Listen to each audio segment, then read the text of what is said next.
In my hand here is a Campark V40 with front-facing LCD screen. I'll be checking out this action cam that's coming up on ThriftyAV. I want to start with a quick disclaimer that Campark sent over this V40 as a review sample. If they want this camera back, they can ask for it back. I am not being paid for this review, and all opinions expressed in this video are my own. Now this Campark is already out of the box, and that box was jam-packed full of accessories.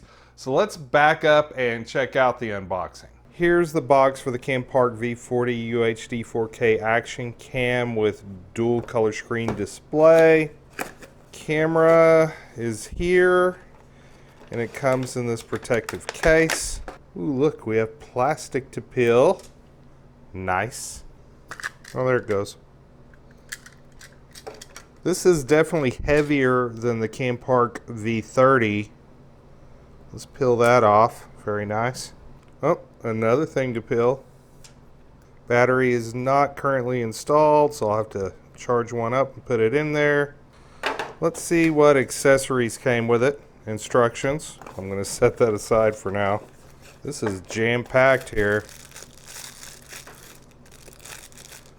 There's a battery. I'm going to charge that one. And a second battery. That's nice that it came with two batteries. There is a mount for a tripod.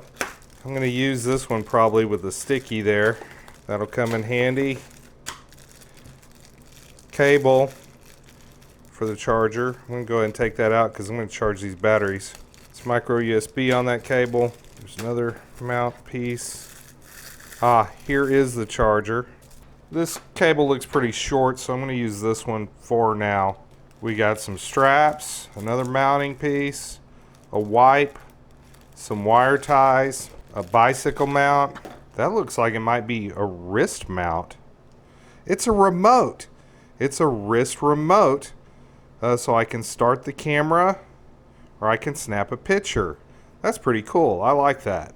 Here is a lens cap. So here's everything that came with it, all laid out on the table. We have plastic to peel. Oh, and one more piece of plastic to peel for the front LCD. The memory card slot's hiding inside the battery compartment here. And the battery compartment seems to have a little bit of waterproofing here. The battery is physically larger than the one that came with the Campark V30, but has the same milliamp hours. I want to talk a little bit about camera operation. Most action cams have the power button on the front, but because this has an LCD on the front, the power button has been moved to the side. Hit it, and then you get the little splash screen and the little preview LCD, which is a touch screen.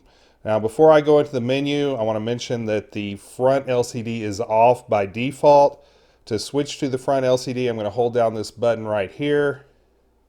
And now I am using the front LCD. Now the front LCD is not a touchscreen, so I can't get into any menu items. This is just good for previewing my video. I'm going to go back to the rear LCD and go into the menu. To access the menu, hit the touchscreen at the little gear there. Video resolution. I'm going to do most of my shooting at 4K 30, but 2.7K 30 is an option. 1080p 60 is an option. 1080p 30. If I want to do some slow-mo stuff, 720p 120 frames per second is a neat option, and then 720p 60 finishes off the resolutions. Voice record, I have it on right now. EV can adjust the video brightness. EIS is electronic image stabilization. I have it on. Loop recording, I have it off. Time-lapse interval, I'm not going to do time-lapse in this video. And these are grayed out because I'm not using time-lapse. Fast motion movie, I'm not going to use that in this video. Wind noise reduction, I have it on because I'll be outdoors in a few minutes. Date stamp, I have that off. The other little gear here brings up power frequency. In the US, I'm going to pick 60 Hertz. I'm going to have all my sounds on for now. The microphone I'm using is built in, but there is an external option. I have white balance on auto, but you can also do daylight and shade, tungsten light, and fluorescent light. I do all my effects in post-production, but there are some cool little things if you want to play with those effects. Distortion calibration, I don't want to mess with it right now, but supposedly that'll make it look like it's a little less fisheye. Date and time, I'm going to set those there. Screensaver, I'm going to leave that off. Auto power off, I'm going to set that to 5 minutes. For the angle, I'm going to leave it on wide. I believe that's 170 degrees. Power on, auto record, I'm not going to be messing with that. USB has regular USB control, or you can use this as a webcam. Language, set to English. I can format a card, and system will let me do a factory reset or tell me information about the camera or the card. If I swipe from the left, it'll go into a playback mode. If I hit the little play button, it'll load files that I've already recorded. This thing is threaded for a standard camera tripod. Let's hook it up to a tripod and test this thing out indoors first. Right now I'm using the Campark V40 as a vlogging camera, and the front LCD helps out a lot with that as far as framing the shot goes. I have it on a wide field of view. I believe that's 170 degrees, which is a pretty wide field of view. If I wanted to, I could narrow it down.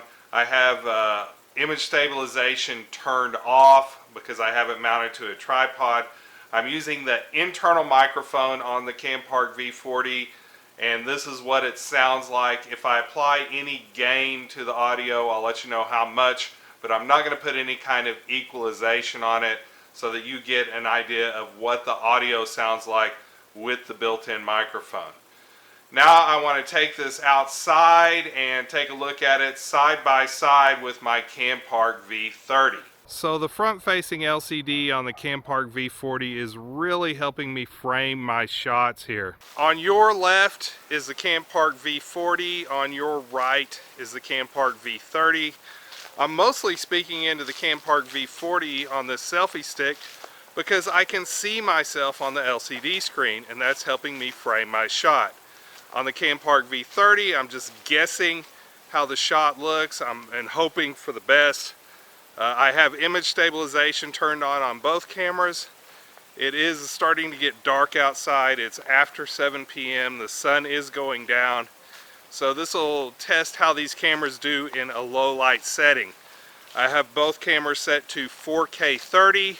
I thought about going back and reshooting that footage because the V30 was so poorly framed, but I think that shows what an advantage having a front LCD screen is, because I could really tell how I was framed on the Campark V40, where I was just guessing on the Campark V30, and I obviously guessed wrong. A few weeks ago, I attached the Campark V40 to the windshield of an old Willis Jeep and took it for a bumpy ride to really get an idea of how good the image stabilization is on this camera. I drove the Willis Jeep through the pasture and it was pretty bumpy. You can see the hood of the Willis Jeep going up and down. Well, that's actually the image stabilization doing its job, keeping the horizon level. Now, the audio from the built-in microphone inside the housing is pretty much useless, so I have it down almost all the way. If you want to record sounds from a Jeep or something like that, I would suggest, ooh, that was a big bump. I would suggest recording it on some other device, because that stuff was pretty much useless as far as the internal microphone inside the protective housing. During the unboxing, I mentioned that there was a little rubber pad here in the battery and SD card compartment. There is a similar little rubber pad where the USB and the HDMI connections are. So what I want to do is something that I don't recommend you do. I think this thing's waterproof, and I'm not talking about with the waterproof housing here. I think this camera is waterproof, and I'm going to check that out. Now, I haven't checked the warranty very closely. This might void the warranty, So this is not something I would recommend you do without the protective housing, but I'm going to do it anyway. I'm going to start a recording here.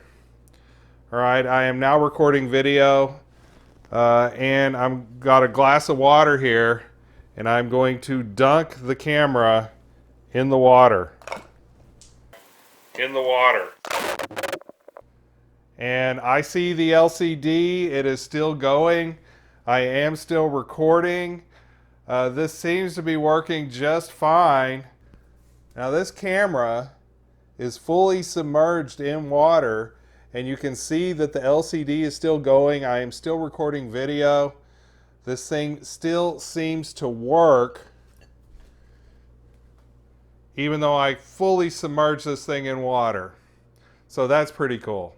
I'm very pleased that the Campark V40 survived my little dunking experiment. Now, I've barely scratched the surface on the features of this camera. I haven't tried an external mic out on it yet. I haven't done any kind of time lapse with it. I haven't even fully explored all the resolutions. So if you want me to do more videos with this camera, let me know what you want to see in a future video about the Campark V40. If you enjoyed this video, smash that like button. Thank you to my patrons for supporting this channel, and remember, stay thrifty, everyone.